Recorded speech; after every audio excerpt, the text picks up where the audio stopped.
Combien d'argent il te faut pour être libre financièrement grâce à tes investissements? C'est une question que je me suis posée il y a de ça quelques années quand j'ai voulu commencer mes investissements en bourse et peut-être que tu es en train de te la poser, enfin en tout cas il y a de fortes probabilités puisque tu es sur cette vidéo. Et c'est vrai que quand moi je me souviens, je cherchais cette réponse sur internet, je ne trouvais jamais la réponse adaptée. En tout cas, j'avais jamais vraiment quelqu'un qui avait fait une vidéo comme je vais te faire là aujourd'hui, donc vraiment reste bien jusqu'à la fin parce que je vais te donner plusieurs éléments pour que tu puisses avoir la réponse justement à cette question sur le fait de savoir combien de capital tu as besoin pour trouver ta liberté financière. En fait, pourquoi est-ce que c'est difficile de trouver une réponse à cette question et qu'il y a très peu de vidéos à ce sujet-là ou alors des vidéos dans tous les sens? Parce qu'il n'y a pas vraiment une réponse universelle qui va convenir à tout le monde.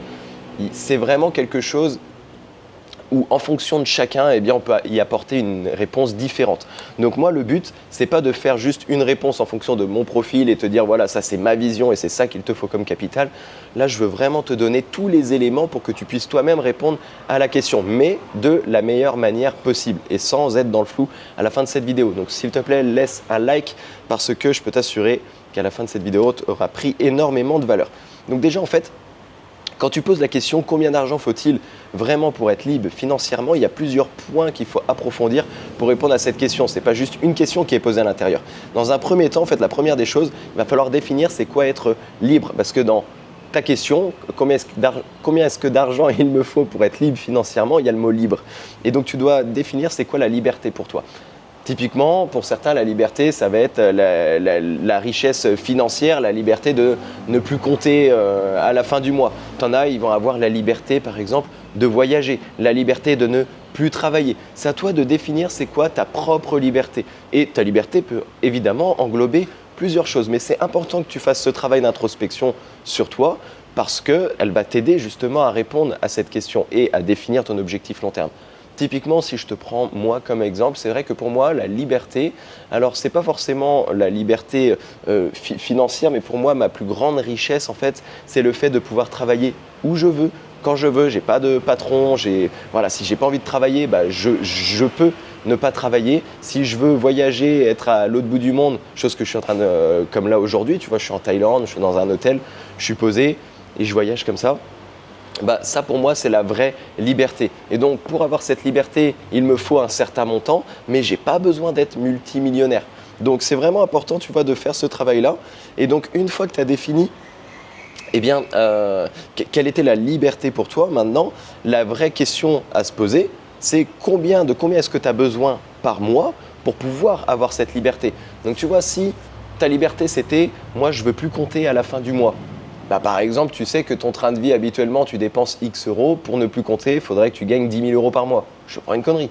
Mais il faut que tu chiffres maintenant que tu as un objectif que tu peux quantifier. Si ta liberté, c'est de pouvoir juste ne plus travailler, bah, aujourd'hui, peut-être que ton salaire actuel te permet de vivre correctement, ça va très bien, mais tu es obligé de travailler pour atteindre ce salaire. Donc si tu gagnes 3 000 euros pour avoir cette vie confortable, eh ben, tu as juste besoin de générer 3 000 euros par mois pour ne plus travailler.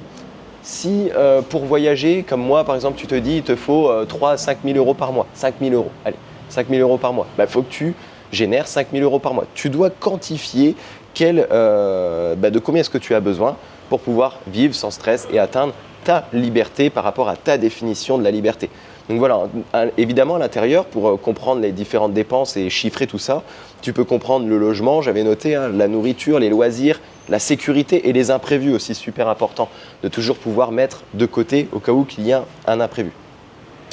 Une fois que tu as quantifié, on va prendre l'exemple, je vais prendre du coup mon exemple. Par exemple, moi, je veux juste pouvoir voyager n'importe où dans le monde et ne plus avoir forcément besoin de travailler. Pour moi, la vraie liberté, c'est ça, au-delà de juste être riche et gagner 50 000 euros par mois.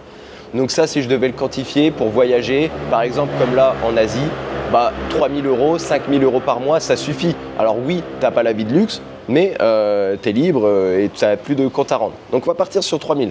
Maintenant, quatrième point que tu dois aborder, c'est est-ce que tu veux que tes investissements t'apportent une liberté partielle ou une liberté totale? Parce que là aussi, le capital sera différent. En fait, une liberté partielle, c'est quoi? C'est en gros, tes investissements vont couvrir tout simplement une partie de tes dépenses et tu as l'autre partie qui va arriver avec tes revenus. Mais voilà, si par exemple, dans ta liberté, c'est juste être plus serein psychologiquement, mais que tu as envie de garder ton travail parce que tu aimes ton travail et que ton travail t'apporte déjà une forme de liberté, je pense à ceux qui ont un business en ligne, ceux qui sont nomades. Moi, par exemple, j'ai mon business en ligne, mon école Rentier 2.0, mon club d'investissement. Eh bien, c'est un travail, mais que j'ai pas forcément envie de lâcher parce que oui, ça me demande un peu de temps de travail, mais dans ma notion de liberté, il me permet de pouvoir voyager où je veux. Et si demain j'ai pas envie de travailler, voilà, il y a personne derrière, même dans le club, la gestion de ce club, il est plus ou moins passif. Bon, tu dois définir ça. Est-ce que ton investissement va couvrir une partie de tes dépenses ou est-ce que ça va couvrir 100% de tes dépenses? Donc ça, c'est super important. Partons du principe qu'on veut couvrir 100% des dépenses parce que la liberté partielle, voilà, là dans cette vidéo, je pense que si tu es ici avec moi, c'est que tu veux couvrir 100% de tes dépenses. Donc maintenant, tu dois faire quelques petits calculs. C'est-à-dire que si ton objectif, c'est de gagner 2 000, 3 000 euros par mois, tu dois savoir combien est-ce que ça représente cette somme à l'année. 2 000 euros par mois, ça fait à peu près 24 000 euros à l'année. 3 000 euros par mois, 36 000 euros à l'année. Donc tu sais que si tu veux avoir cette liberté, maintenant tu dois avoir un capital qui te permet de générer au minimum 24 000 euros par an, voire 36 000 euros par an et plus. Et c'est tout. Et c'est seulement à partir de ce moment-là que tu peux te dire quel capital est-ce qu'il me faut pour pouvoir atteindre cet objectif. Et tu vois, quand généralement on se pose la question de quel capital j'ai besoin pour être libre financièrement, tu te poses certainement la question en fait beaucoup trop tôt dans ta réflexion parce que tu n'as pas énuméré les différents points précédents. Mais maintenant qu'on les a énumérés, qu'on sait qu'on veut par exemple 3 000, 3 000 euros par mois, là je peux me poser vraiment la question. Alors il y a plusieurs scénarios possibles. C'est-à-dire que est-ce que tu veux un scénario avec ton capital dans tes investissements conservateur où en fait tu crames une très petite partie de ton capital pour pouvoir vivre, pour en laisser une grosse partie qui continue de travailler, qui évolue et tu penses vraiment objectif long terme? Est-ce que tu veux un scénario équilibré où en fait tout simplement tu vas retirer des gains sur ton capital, donc tous les gains entre guillemets que tu génères avec ton capital et tes investissements, tu les enlèves, mais par contre en fait ton capital ne grossit plus vraiment, juste il te permet de vivre, ou alors tu as le scénario agressif où tu retires plus que ce que ton capital te ramène réellement. Tu sais que tu vas gratter dans ton capital et puis que si tu fais bien tes calculs vers l'âge où tu vas mourir, alors attention, je te souhaite de mourir le plus tard possible, mais tu te dis allez, 90 ans, 100 ans, même s'il reste zéro sur mon capital, mon patrimoine, moi je comptais pas faire d'héritage ou s'il y en a un, tant mieux, mais voilà, et tu as vraiment tapé dedans. Enfin, tu vois, tu as plusieurs scénarios possibles. Donc on va faire les scénarios mais un par un. Partons du principe que tu as 200 000 euros de capital. Aujourd'hui, la majorité des gens, d'entre vous, vous avez plus ou moins 200 000 euros de capital. C'est-à-dire que même si tu es jeune, aujourd'hui, si tu veux avoir cette vision-là, tu te dis ok, je vais faire un crédit par exemple pour m'acheter une maison. Tu vas faire ton crédit sur 20-25 ans et en fait, tu sais que pendant 20-25 ans, tu vas devoir travailler et au bout de 20-25 ans, tu vas récupérer ces 200 000 euros parce que tu vas revendre ta maison et boum, tu vas pouvoir les investir en bourse ou alors si vraiment tu as fait un bon coup immobilier, tu vas pouvoir profiter des gains que ce bien immobilier te génère pour pouvoir te mettre à la retraite. Et excuse-moi, mais c'est toujours plus sexy que de faire un crédit, parce que la voie royale qu'on nous enseigne à l'école, c'est fait de bonnes études et un bon CDI pour travailler 40, 50 ans, fais un crédit pour avoir ta maison et puis voilà, après tu attends ta retraite. Là, tu n'es pas obligé d'attendre la retraite, c'est-à-dire que tu peux travailler pendant 20 ans pour au moins rembourser ton crédit à 200K et après, tu fais travailler ces 200 000 parce que tu revends ta maison, elle aura fait cette plus-value et tu vis grâce à ce capital. Si tu as déjà une maison, voilà, ça dépend de l'âge, encore une fois, c'est pour ça, tu as déjà plus ou moins ce capital à 200 000. Maintenant, prenons donc ce capital à 200 000. Ce capital à 200 000, si tu l'investis en bourse, par exemple, je prends le marché américain, je vais prendre le plus compétitif qui est le S&P 500, donc ça représente les 500 plus grosses entreprises américaines cotées en bourse, il y a une rentabilité depuis plus de 100 ans moyenne d'au moins 10% par an. Ce qui veut dire que sur 200 000 euros, tu fais au moins 20 000 euros par an. Ce n'est pas encore ce qu'il nous faut, parce que nous, on avait besoin de 24 000 minimum, là on est à 20 000.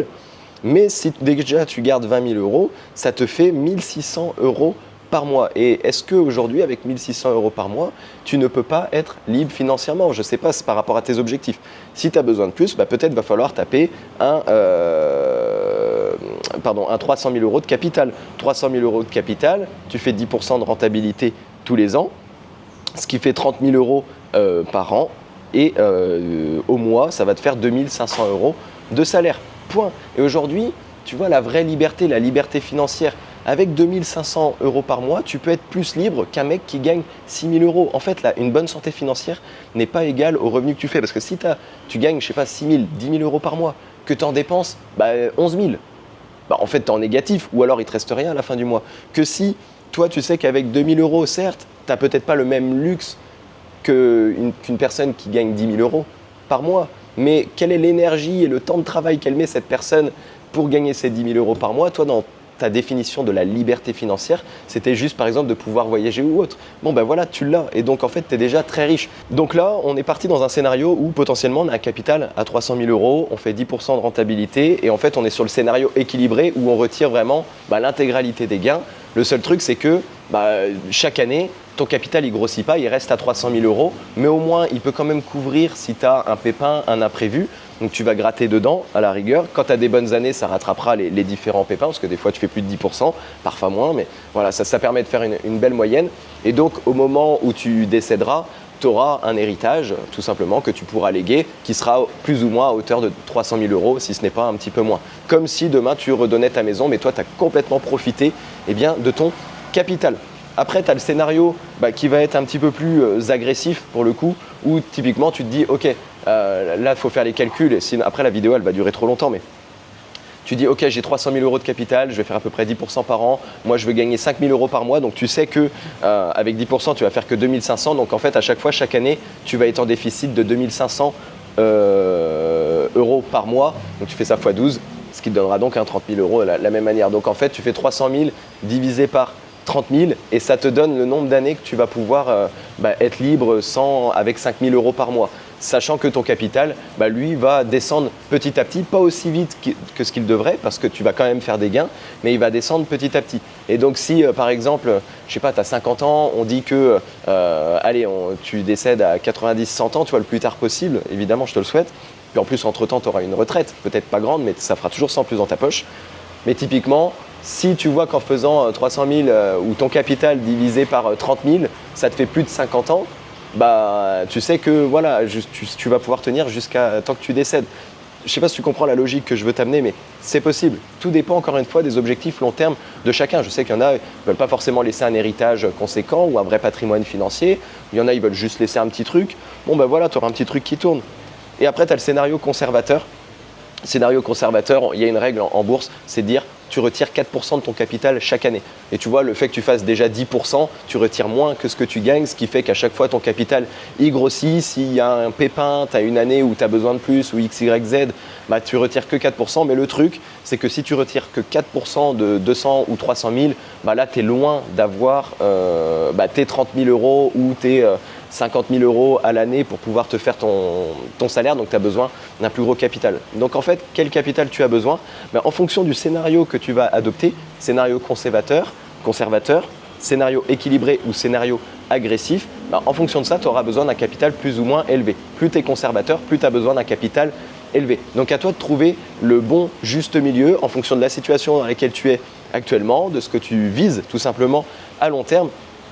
Et c'est vraiment important de faire ce travail là, parce qu'une fois que tu sais dans quelle direction tu avances, tu vas pouvoir économiser intelligemment, tu sais que tu vas pouvoir faire X, Y, Z, tu sais dans combien de temps est-ce que tu vas prendre ta retraite, parce que typiquement, tu vois, si tu as 20 ans aujourd'hui et que tu sais que tu fais un crédit, on reprend ce scénario, tout bête, tu fais un crédit où sur 20 ans, allez, pour une maison à 200 000, tu sais que dans 20 ans, tu auras un capital à 200 000 minimum, tu vas pouvoir revendre ta maison, boum, et faire travailler cet argent et partir. Et que en fait, tu vas pouvoir prendre ta retraite à 40 ans au lieu de 60, 65 ans, je crois, en France. Sachant que si tu es encore plus intelligent que ça, si tu as 20 ans, en plus de ton crédit, tous les mois, tu mets un petit peu de côté et tu places déjà en bourse et tu commences déjà à faire travailler de l'argent. Parce que comme dit Warren Buffett, il vaut mieux time in the market plutôt que timing the market. En gros, il vaut mieux être dans le marché que essayer de timer le marché. Donc si tu commences déjà à mettre même 20, 50 euros tous les mois en bourse, et ça on peut faire une simulation ensemble. Ça je le montre dans mon club Rentier 2.0. Si tu veux le rejoindre, c'est gratuit, il y a des essais gratuits. C'est juste sous candidature pour pas prendre n'importe qui. Je t'invite vraiment à rejoindre. Et tu vois, donc tu fais travailler 20, 50 euros tous les mois. Tu sais que tu as ton crédit. Donc comme ça, en plus, toi, tu es logé. Tu as juste à payer ton crédit. Et que c'est un capital qui va te servir quand tu auras 40 ans, au final, tu auras un capital bien plus supérieur qu'à 200 000 euros puisque tu auras aussi mis de côté, ça aura travaillé. Enfin bref, tu as 1001 scénarios possibles en fonction de ton cas. Si aujourd'hui, tu as 50 ans, tu te dis, ok, potentiellement, si tu as déjà une maison, tu as déjà ces 200 000 euros, tu vois, en fait, tu es déjà libre financièrement, c'est juste, tu ne le sais pas, c'est juste que pour le moment, si ces 200 000 euros sont dans une maison, ils ne sont juste pas en train de travailler intelligemment, ils sont juste là pour te couvrir un toit au-dessus de ta tête. Mais à aucun moment, ça te ramène de l'argent.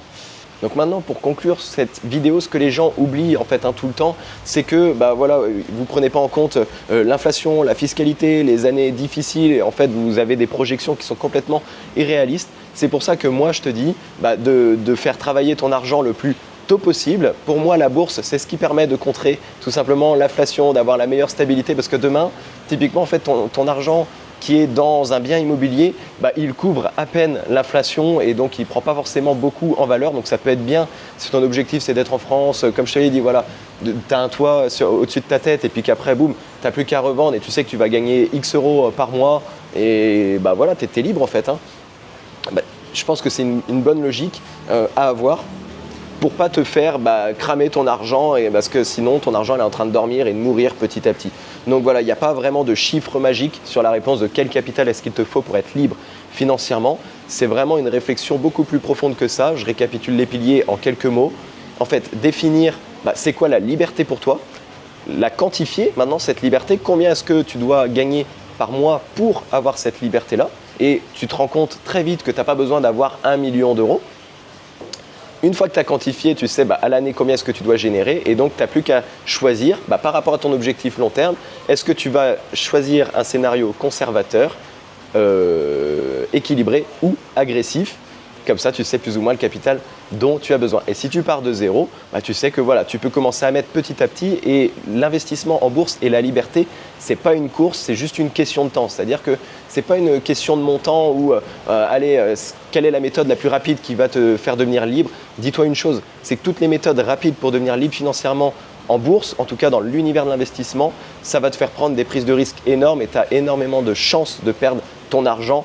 Et moi, c'est pas trop la philosophie que j'ai. Je suis quelqu'un qui aime la sécurité, qui aime les vraies projections, et j'ai pas envie que là, tous les efforts que je suis en train de donner maintenant, dans 5 ans ou 10 ans, je perds tout parce que j'ai pris énormément de risques. Non. C'est juste une question de temps, et en fait, le fait d'être patient, tu vas aller vite sans t'en rendre compte. Parce que dans l'investissement, et je terminerai sur ça, il y a ce qu'on appelle les effets cumulés, c'est exponentiel, c'est-à-dire qu'au début, c'est long, et au bout d'un moment, ça explose. Donc par exemple, si je reprends le crédit ou autre, tes 20 premières années, ça va être long, tu vas être là, tu vas devoir travailler, mettre de côté pour ta maison, peut-être mettre de côté pour plus tard, et au bout de ces 20 ans-là, tu vas commencer à sentir le fruit de ton travail. J'irais même 21 ans, parce qu'il faudra attendre la première année en bourse où tu gagnes ces 10%. Mais voilà ma philosophie par rapport à ça, et comment est-ce que je réponds donc à cette question. Si tu as aimé cette vidéo, tu t'abonnes, et sinon je te dis à la prochaine pour une nouvelle vidéo.